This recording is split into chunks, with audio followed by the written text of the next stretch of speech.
Hello, Hey Boomer listeners. So glad that you joined us today. I want to tell you a quick story.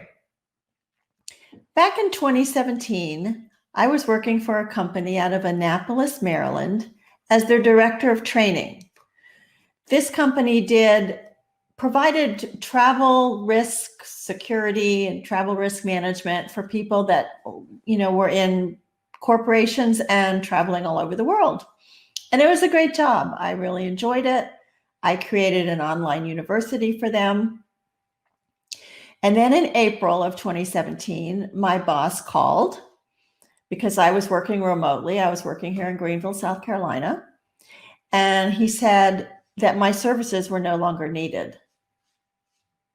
He said that I was going to have to transition the current clients that I had to someone else, that I would get a month's severance pay. I was in shock. The thing that had happened at the company is that they had been recently purchased. And so that explains some of the reason for me transitioning out. But I was 64. I thought I had one more year to go with this company before I could go on Medicare. And it just really devastated me. It took me a while to get my feet back under me, to think about what was next. And I knew, or I believed, that trying to find another job that was as meaningful, as useful, and that paid as well as this job in Maryland was going to be difficult.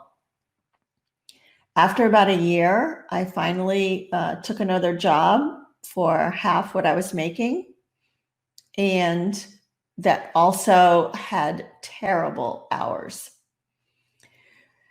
So when I got laid off from that job here when COVID hit, I wasn't too devastated this time. And you know what my pivot was. I started Hey Boomer. But my guest this week, John Tarnoff, is a career transition coach. And had I known John back in 2017, I probably would not have suffered as much, or it would not have taken me as long. And I probably would have turned out with something a whole lot better than what I did end up with if I had known John and been able to talk to him. Before I bring him on, I just wanted to tell you about the newest project that I have. It is called Turn Your Retirement Upside Down.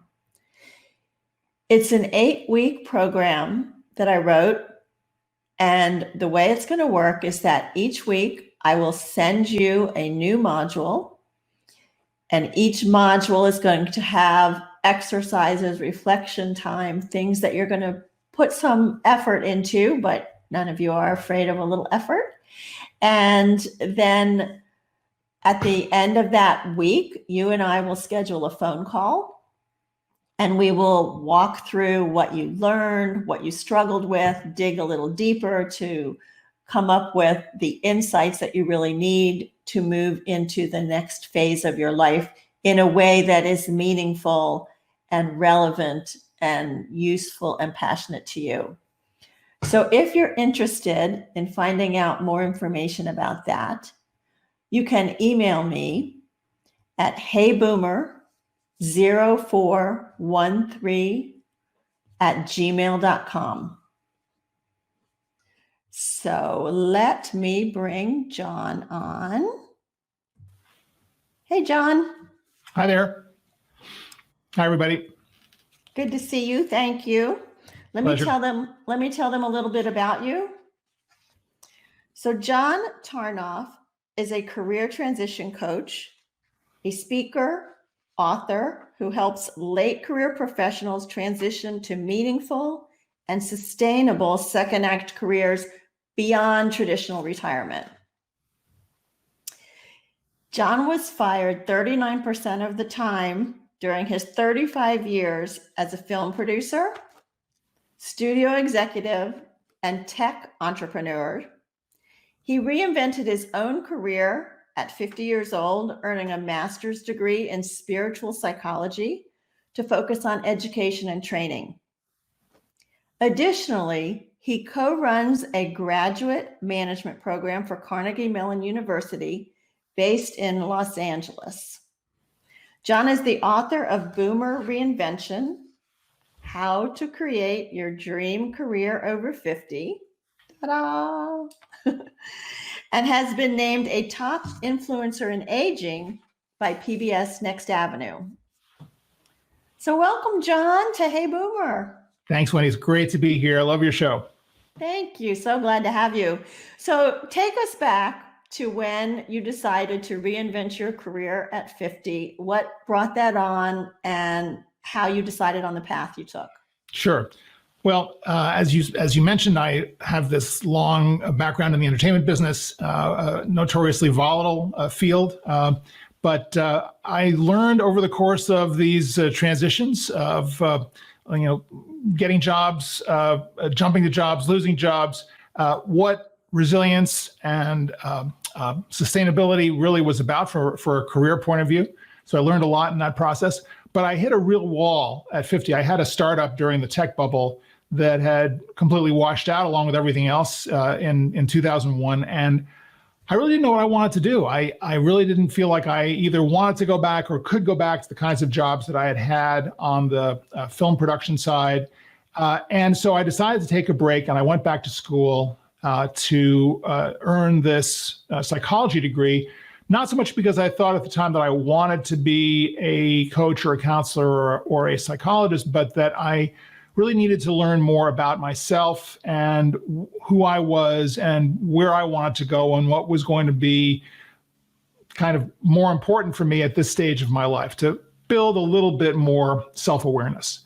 And ironically, that brought me back into entertainment. I networked my way into actually a kind of a dream job at DreamWorks Animation. And I spent most of the 2000s at DreamWorks, but I was not working in production in the way that I had always worked in production, which was developing scripts and working with writers and directors, and animation's a very different field. And I found myself much more drawn to the people side and the people management side of their business at a time when they needed this kind of management because they were growing so fast. And I wound up developing and running a bunch of people-oriented initiatives, outreach to universities to hire graduates, internal artistic and managerial training for people to kind of bring up their skill level and help them teach other skills to one another. And it was a great gig until the recession hit. And not surprisingly, the company took a hit, a change of direction, and they decided that all of these kind of new development-oriented initiatives that they had been doing and that I had been pioneering were kind of not on the agenda.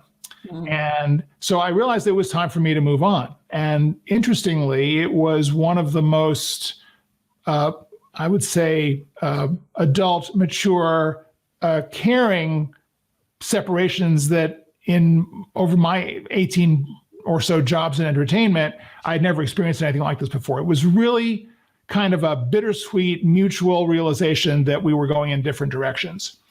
And this is an important insight for those of us who are experiencing career transition at this point and who are experiencing layoffs in our 50s. And parenthetically, there's an interesting statistic around that. 56% of people over 50 will involuntarily lose their jobs.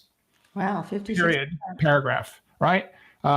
Whether it's through a layoff or a reorganization or a downsizing or whatever you want to call it. If you're over 50, you have less than a 1 in 2 chance of holding on to your job by the time you turn 60. So it's time for us to realize that it's about fit. It really is about our fit. It's not about whether we're good at our job or bad at our job. We're good at our job.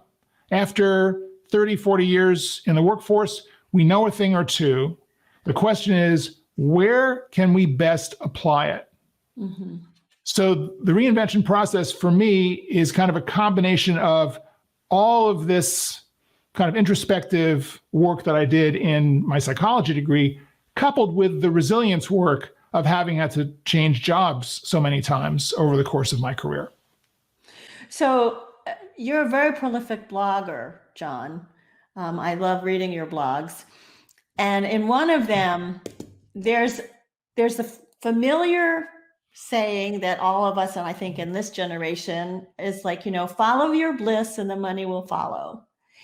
And we were talking before we came on, like that part of what coaches do, I think, is also try and help people go, what are your passions? What do you love? And that's going to work for you. Well, there's a little twist to that you put in there. So can you talk to us about that a little bit?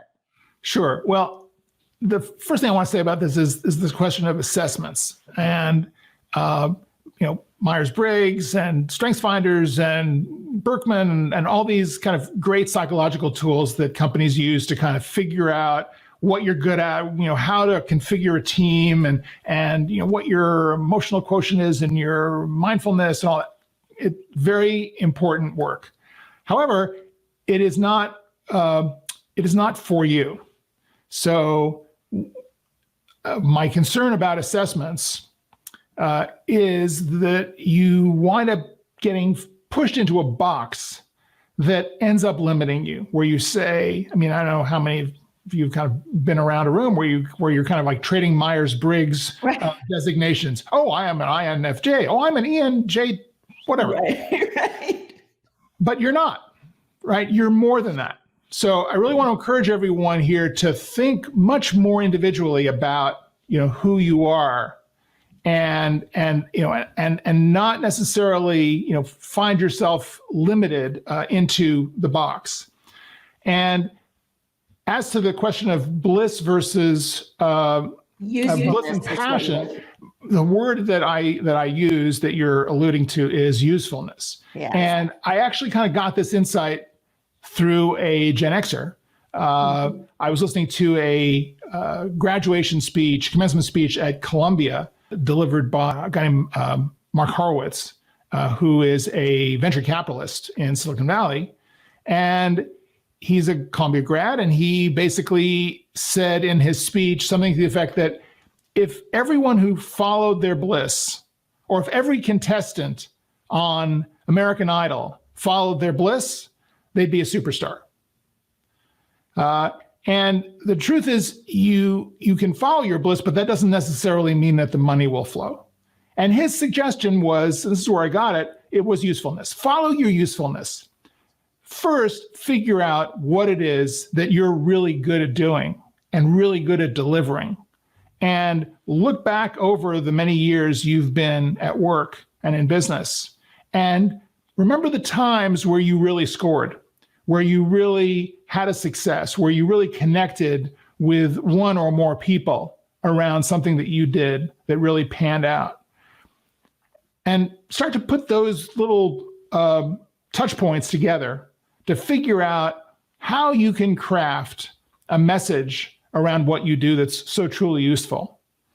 And I'm going to say one more thing about the passion element. And what people find is that you can actually find your bliss and your passion through your usefulness. So that's the flow. Start with the usefulness, and you will find that through the impact that you make in what you achieve and the transformations and the service that you do for other people, there's tremendous bliss associated with that.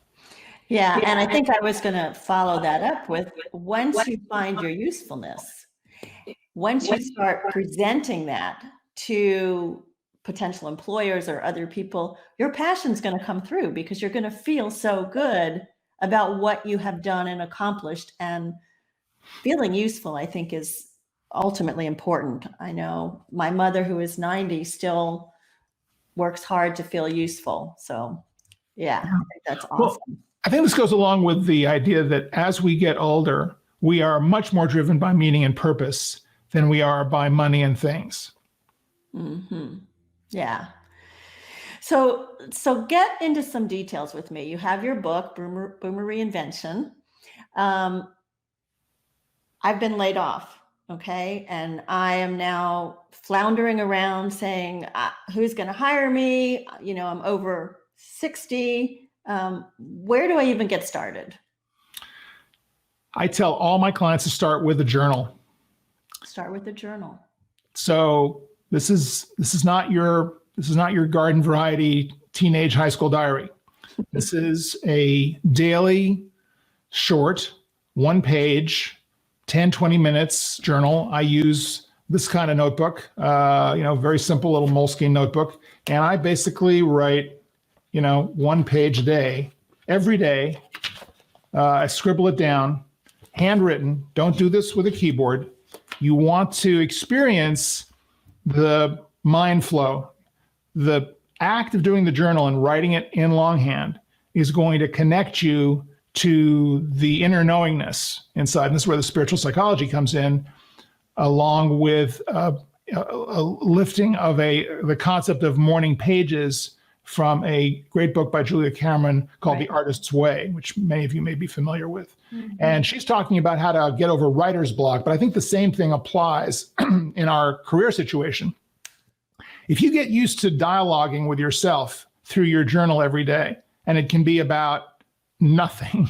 It can be about writing, I have nothing to say today. Why am I writing in this stupid journal? Oh, because I heard this guy on a livecast talking about, okay, I'm trying it out. And then all of a sudden, something pops into your head. An interesting, unexpected insight or a memory or a person that you haven't contacted in a long time who could be a great contact for you right now. Whatever it is, the important part about this is the discipline of starting to really build yourself back up, particularly in times of uncertainty. So when I was done at DreamWorks in 2009, end of 2009, beginning of 2010, I didn't have a job, but I knew that I wanted to go full time onto this focus that has led to where I am now. Mm-hmm. That journal every day just saved my life because I would wake up in the morning and panic going, I'm running out of money. Don't know where it's coming from. I'm trying to start this practice. I have no real track record or I've never done anything like this before in my life. What am I going to do? And I just would write every day, write all the anxiety. And sure enough, by the time I got to the end of the page, I had a clear idea of what I was going to do that day. Mm-hmm. So that's the first step. I have certainly used that myself. And sometimes I find that a question will come up in a conversation like this.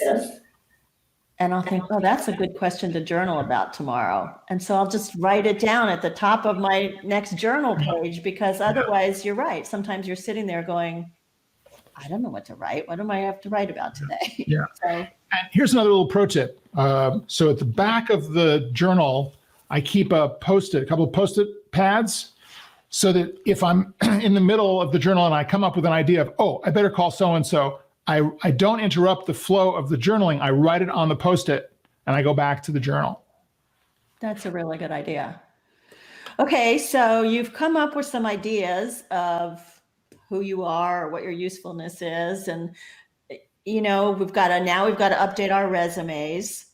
And then there's this whole thing about, if I'm going to send my resume off into this black hole because everybody's requiring you to send it through the internet. How do you get it seen? Well, don't rely on your resume. Okay. 85% of jobs are filled through referrals. So my whole approach is to get yourself referred and use your network. And anyone in this business will tell you that your network is your number one career building asset. And too many people, particularly at our age, trying to go through job boards, resume submissions, hundreds of applications come in on average to each job posting. And the chances are the skills that you put on your resume are not going to line up with the skills that the recruiter or the intern who is reviewing the resumes coming in, you're not going to match up to that. And then even if you do, the question is going to be, well, how old are you? Because ageism is a thing. It is vicious. It is out there. It's real. And there's nothing that you or I or anyone can do in the individual moment to mitigate it. if they don't like the fact that you're older, if they are intimidated by your experience, if they feel kind of culturally disconnected from you because they don't hang out with a lot of older people, they don't get the wisdom or the applicability of your background, your skills to the job, they just don't want to know about you, you're not going to win that battle. You're not going to win that battle by leaving the dates off your resume or off your LinkedIn. They're going to find out. If they are biased against you, they're biased against you. So be proud of who you are. Go out and meet other people in your field, in your chosen field. Build a network. Rekindle relationships with the people that you've known all your career, even if it's been years. And most of all, to support this process, I know I'm rambling a little bit, I apologize. You've got to figure out what your value proposition is, your career narrative. What is it that you do? What is the value that you provide? And you've got to sell that. You've got to sell that as a product. So I know I've started a whole bunch of threads here. I'm sorry. yeah, no, all of this, ageism is real. I mean, we've all experienced We all it. experience it. Even though, as Bridget says here on the comments, it's illegal, it is real. It happens. Yeah. And, there are things that you read, well, don't put the date you graduated from college, or don't put, more than 10 years worth of experience and all that kind of stuff. Yeah. But does ageism impact women more than men? Yes. Well, the entire question of second act careers, I think, is much more challenging for women for kind of obvious reasons. Women have been suffering under the wage gap forever.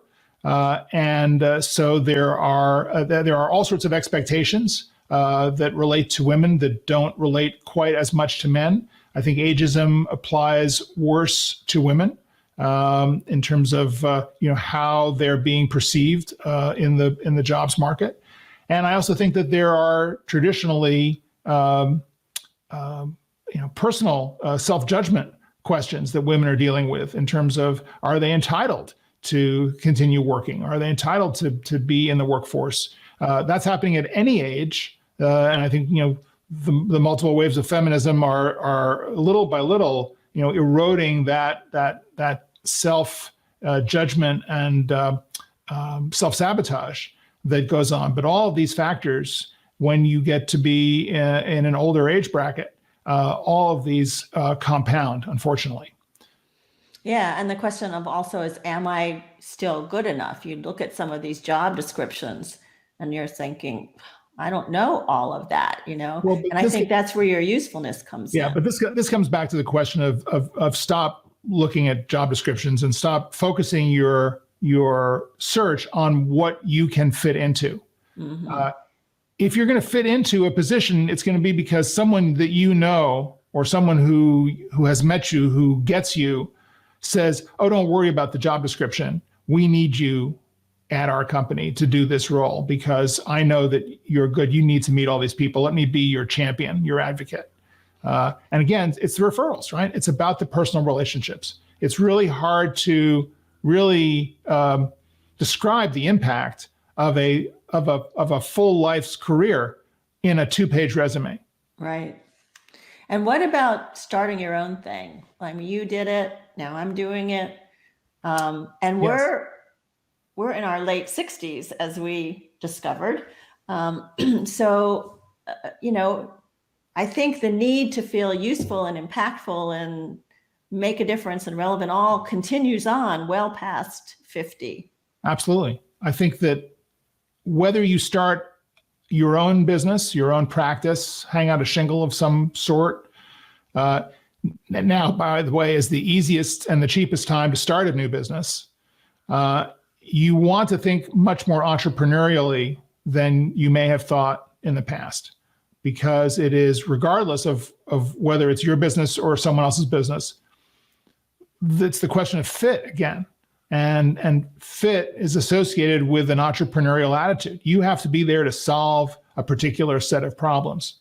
If the problem is solved, or if the problem you solve is not germane to that organization at that time, that team, then there's no reason for you to be there. You're not the right fit.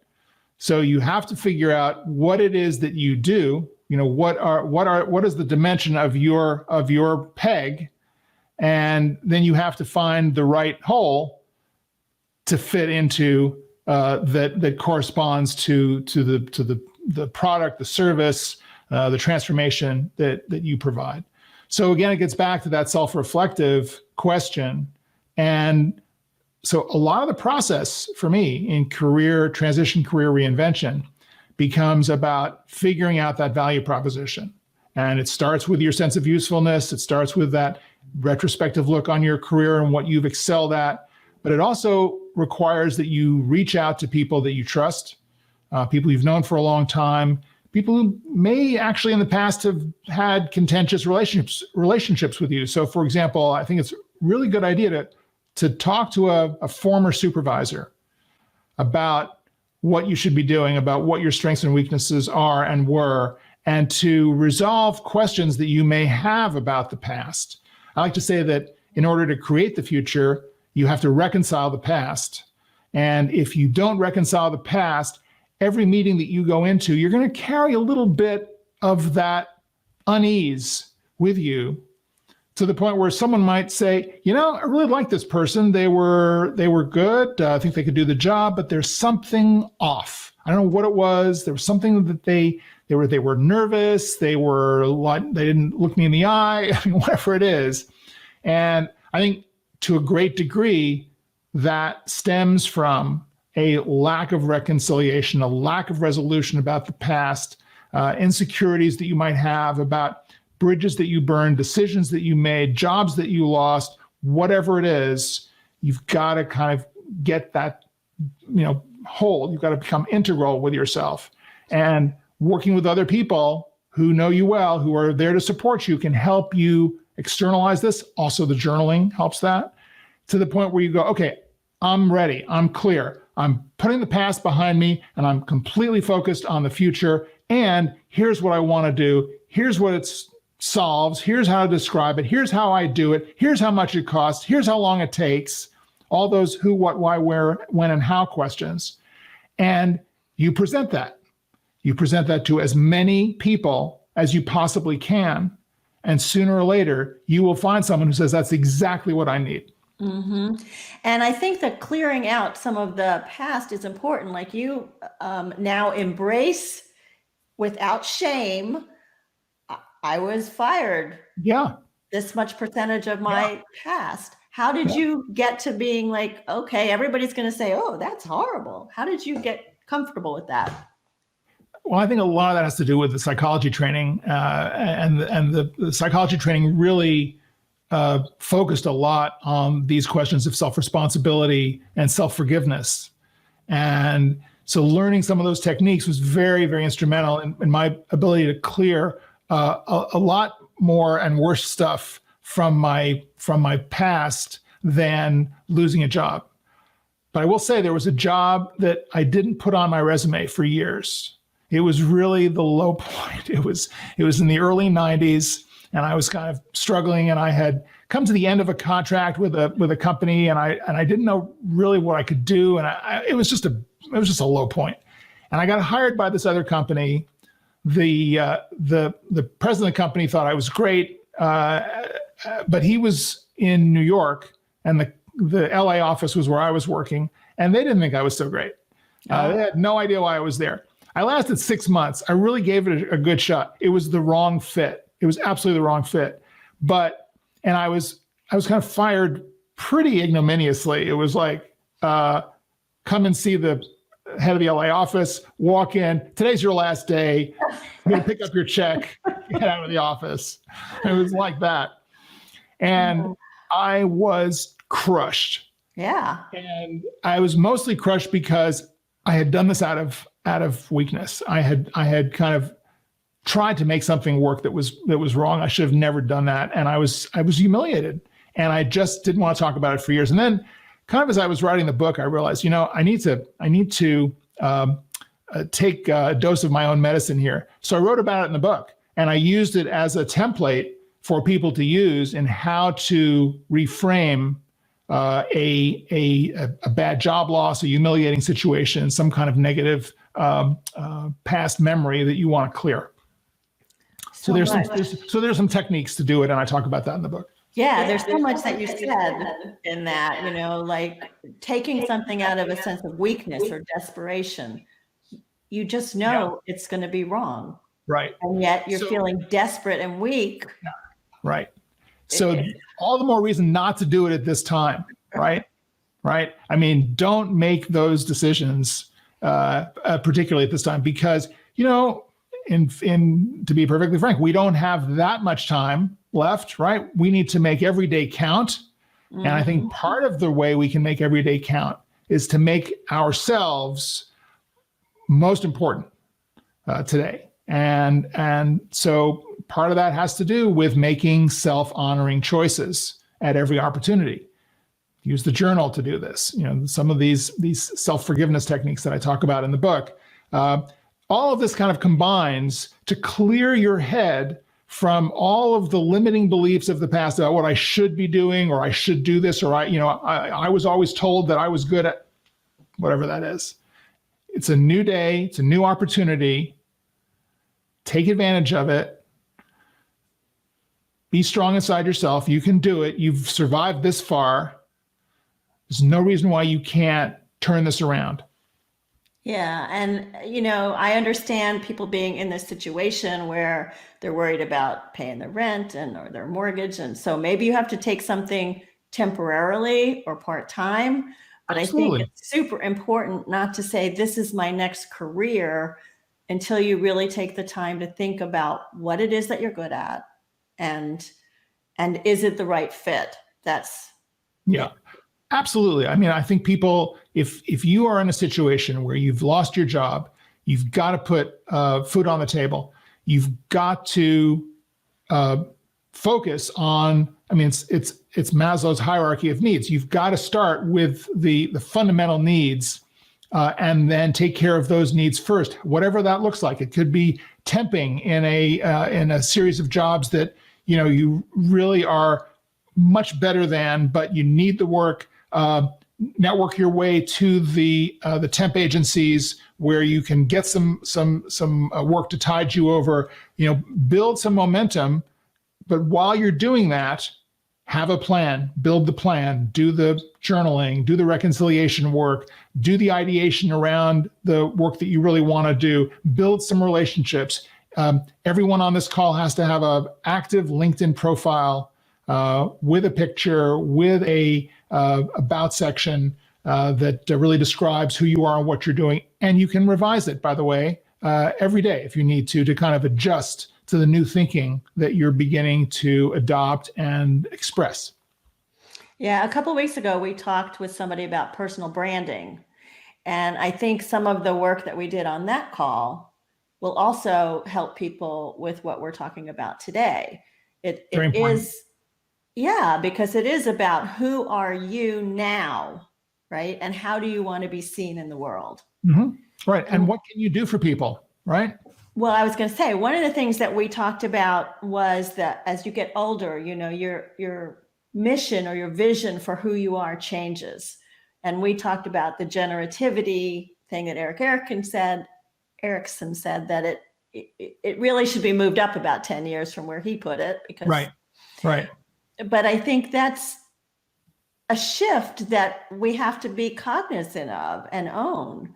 And are you seeing that in the people that you work with? Well, it's interesting. It's difficult. I mean, there's so much messaging around traditional career development process, and there's this kind of gap, I think, between the way traditional HR approaches this, and it's about, well, what skills do you have, and what companies do you want to work with, and submit your resume to the open positions, and all these kind of dead end procedures that used to work 30 years ago. but somewhere along the line, HR didn't get the message. Even though recruiters will say, well, yeah, I mean, I'm going to hire 1 out of 250 people that apply to this job. And it's just because they match they check all the boxes on the job description. There's no real voice out there other than people like me and a lot of other people who subscribe to these ideas, around, I guess, making this a more personal, effective process. Yeah. So if you are in your 60s or 70s, okay, you may not be thinking career as we would define, climbing the ladder, I'm building my career, but you're still thinking about ways to be useful. Where do you see that going in this current climate? I think it's a continuum. I don't think it's not a career. I think it depends on, how do we define career?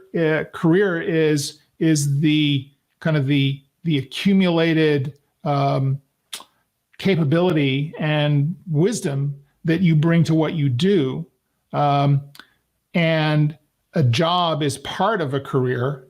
I don't mean to necessarily parse this, but I think you can be 75 and still engaged in your career. If when you were 55, you pivoted to something that was useful, that you developed passion around, process, engagement, traction with clients, and evolve that practice over time, whether it is a personal service business, whether it's an actual retail business, whatever it is, it inures to your professional brand, and it evolves over time. And I think that we should be able to work as long as we want to work, doing what it is that feels most meaningful and impactful for us. So I don't know. I don't kind of see it as a cutoff or a distinction that we need to make about, a career versus a job. It can change. You can decide that you want to do more volunteer work as time goes on. Maybe you have saved enough money. It's, earning the money is not as crucial as it was 10 years ago. Or maybe it still is. Maybe you still want to have something that's sustainable income-wise, so that you can continue to pursue the lifestyle you want. Maybe you want to still live in your house or in the town where you live. Maybe you've got family around. All sorts of reasons come into play around the lifestyle choices that we make and the career choices we make to support that. So what about pivoting? I hear young people particularly, they're like trying to make their decision about college, and they're saying, if I choose this, then I'm locking myself in, and then I look at my career, your career. But the truth is, John, and you probably hear this too, a lot of people in our age group, once they get to this point of, oh, I lost my job, now I need something else, they're saying, well, all I ever know is I've been an engineer, I've been a CPA, and I don't know how to do anything else. Right. Well, my first question is, what do you think it is that you actually do? Because your job title does not define who you are, nor does it define the value that you provide in your business. So if you're a CPA and you have been managing people's accounts and doing their taxes for 30 years, and you've been working for a firm and they've laid you off, you have many opportunities. You have a credential. You can offer those services individually. You have clients. You have people that you've worked with. You have a network. And I would say, well, or you're an engineer. You've been working for an engineering firm.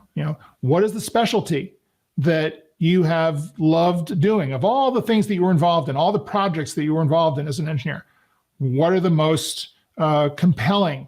What are the great stories around them? What is the net transformative effect of the work that you've done? Mm-hmm. If you could talk to the clients that you've worked with in the past, what would they say about why it was so great to work with you? How can you distill that into a product or a service that you can take out and share, supply with other people? You've already got those people who are willing to promote you because they've just told you how wonderful you've been. So there's your core testimonial group right there. I'm just spinning some ideas around here off the top of my head to kind of show that there's a thread here. There's a process going forward to kind of figure this thing out. And here's an example of a guy that I worked with last year, who's a lawyer in Atlanta, actually, and he had been working for most of his career with a company, and the company had gone through different ownership, but he had been basically working for 30 years for this one company doing licensing. I won't get into the specifics, but it was a very specific area of licensing, and he was a big expert in this area. And after the company was sold for the umpteenth time, they laid him off. I think he was 57. And he felt completely lost until he realized that he had this amazing network of people who knew him for years. He had all these secrets about licensing in his field, this knowledge that no one else really had. And instead of trying to go for another job, he actually set up shop of counsel for a law firm that had no one doing this work in the law firm. And they basically, in enough counsel situation, they kind of give you an office and a small draw, and you're kind of an entrepreneur within that law firm. And he's developed his own practice around this area that he worked with for many, many years, but now he's doing it for himself, and he's doing it in a very flexible, self-directed, personalized way. Right. And I think that goes back to your point of talking to your network, so it's not just, what did I do as your lawyer? Yeah. But what were my strengths and weaknesses? So they start to tell you, you know what, you were really good at connecting with us. You really asked good questions. Right. So here's the funny thing about this guy. I said to him at one point, one of our early sessions, I said, so are there any conferences coming up that you should be going at? And he went, oh no, I'm not showing my face at a conference now. I feel humiliated. They just fired me. I'm not going. I don't know what I would say. I said, no. You've got to go. You've got to go, because the exact opposite is going to happen. People are going to be coming out of the woodwork to want to help you and want to work with you.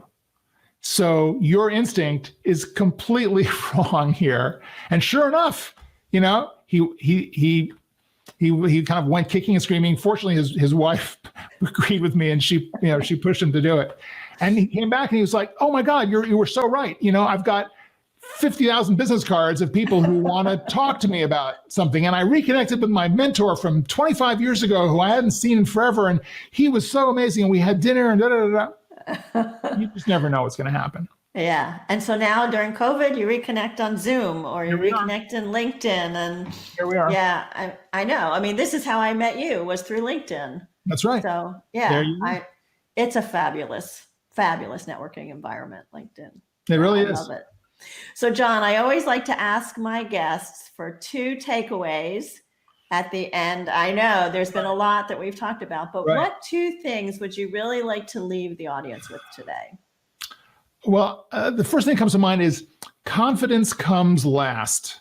A lot of people think, well, I'm going to kind of prepare here. I'm not really going to go out and start to do this work and try to make this pivot work or this new business until I feel more confident.